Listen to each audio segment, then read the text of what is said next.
bengkak. Itu berarti sholatnya berapa rakaat itu kira-kira tuh? Berbeda dengan kita.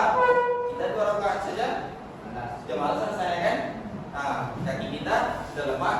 Nabi berapa rakaat itu dikerjakannya. Nah, tapi kakinya tetap kokoh, tetap kuat.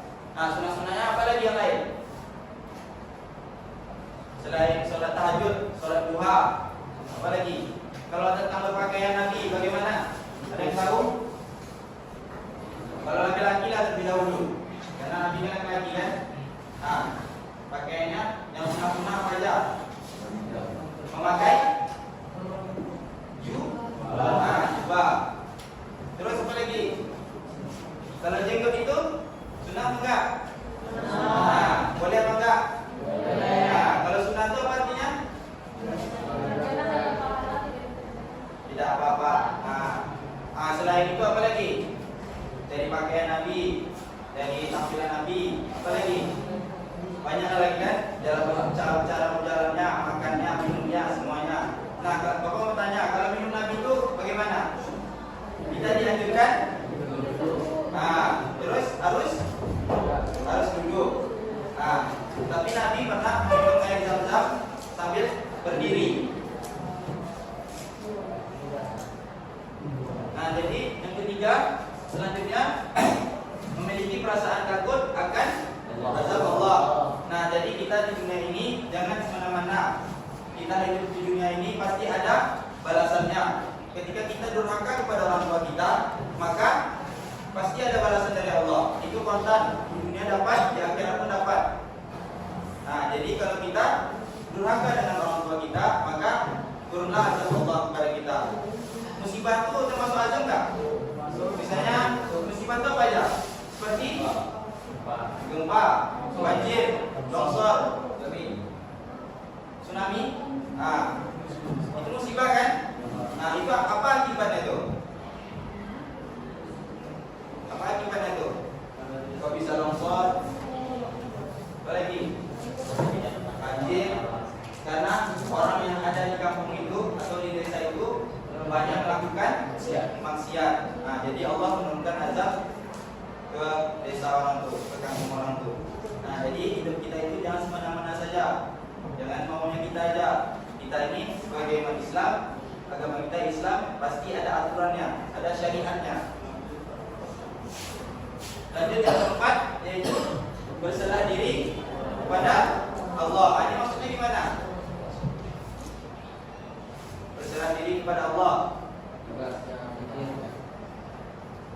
Berarti kita hanya mengharapkan ridho dari Allah. Ridho itu apa maksudnya? Rahmat. Rahmat itu apa? Kasih. Kasih sayang Allah. Nah, masih semangat kalian belajar? Nah, Bapak mau speaking dulu sama kalian. Satu ditambah satu sama dengan dua. Dua ditambah dua sama dengan empat. Empat ditambah empat sama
tidak baik dalam kehidupan sehari-hari.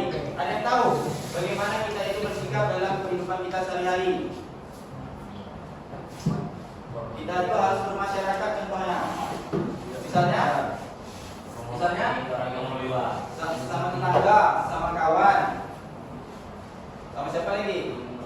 Pokoknya kita harus hidup itu bersosialisasi, harus bermasyarakat. Misalnya ada pesta di acara tetangga kita, nanti kita bantu mereka.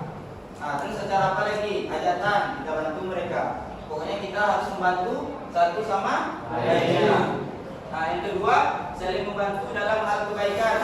Misalnya ada tetangga kita yang kesulitan, misalnya dia anak yatim atau anak yatim piatu, dia tidak memiliki apa-apa, misalnya dia tidak punya makanan. Jadi ketika kita masak, kita berikan sedikit lauk kita itu kepada mereka.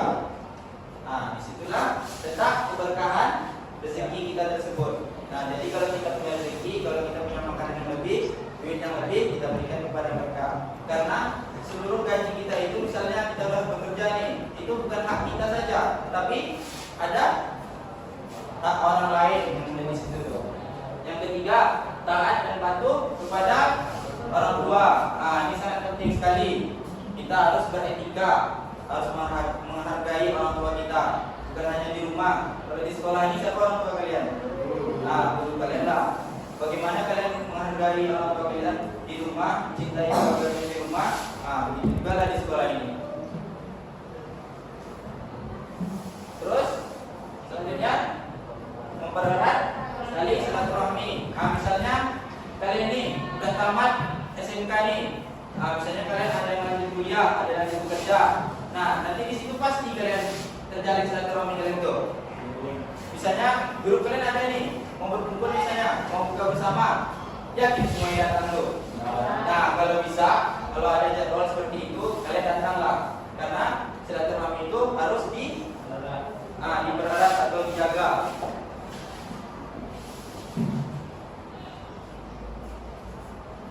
Yang terakhir, tidak membicarakan keburukan orang lain. Apa namanya nih? Menghibah. Di sini siapa yang suka menghibah? Laki-laki apa perempuan? Perempuan.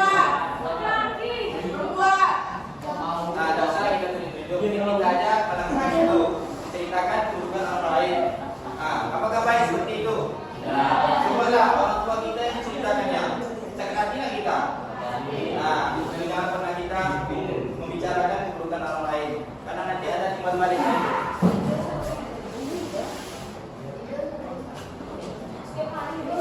Yang C, nilai-nilai pendidikan yang berhubungan dengan diri sendiri. Di sini ada 3 poin. Yang pertama, berhati-hati dalam berkata. Maksudnya apa nih? Berhati-hati dalam berkata.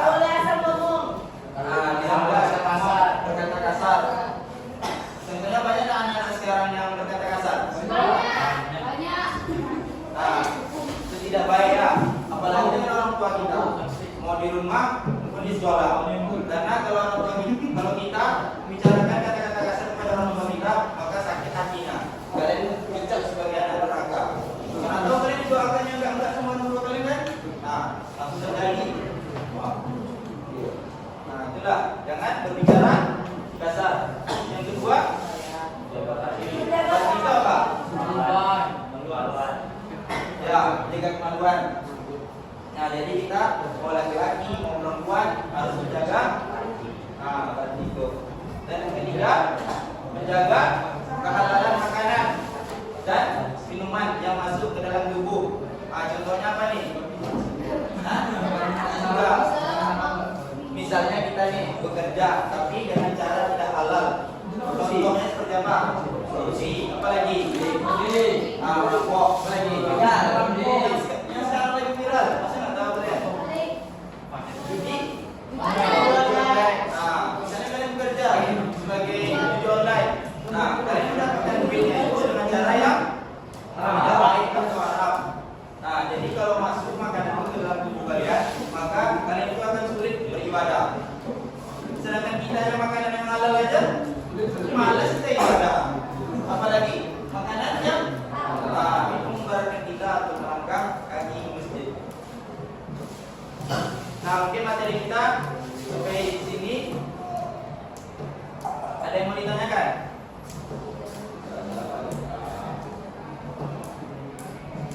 Tidak ada. Nah, kalau tidak ada, kita masuk ke kesimpulannya. Jadi kesimpulan kita, coba lima tadi apa? Ada yang bisa menjelaskan satu orang? Ada yang bisa menjelaskan satu orang? Ya, siapa? Satu orang aja. Ah, baca deh. Jelasin nih, orang. Cabang-cabang iman yang dipuji adalah ajaran tentang keimanan, ibadah dan akhlak. Terus yang pertama tadi kita membahas tentang nilai-nilai pendidikan yang berhubungan dengan Allah. Nah, satu tadi, Bapak satu minta apa kalian ingat? Apa yang kalian ingat tadi? Nilai-nilai pendidikan yang berhubungan dengan Allah dan Rasulnya. Satu tadi apa? Apa? Tuh. Terus yang kedua, nilai-nilai pendidikan yang berhubungan dengan manusia. Apa? Ini ada nih. Membantu. Terus yang C, nilai-nilai pendidikan yang berhubungan dengan diri sendiri. Contohnya? Satu lagi. Tuh. Nah, jadi itulah kesimpulan kita pada pelajaran hari ini. Sebelum Bapak tutup, Bapak memberikan pesan atau motivasi kepada kalian. Nah, jadi motivasinya ini tentang orang tua kita.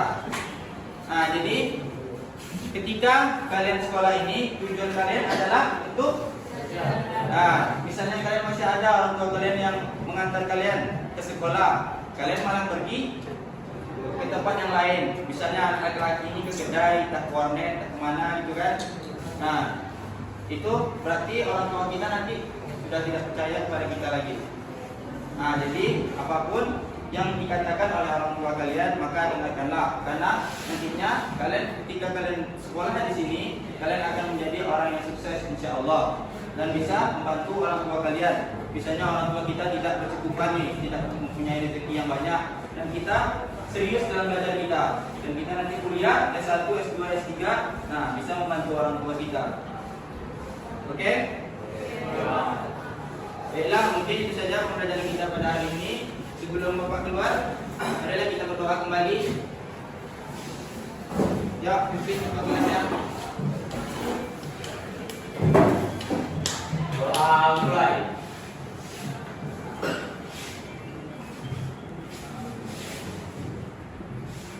Doa saya. Jangan salah.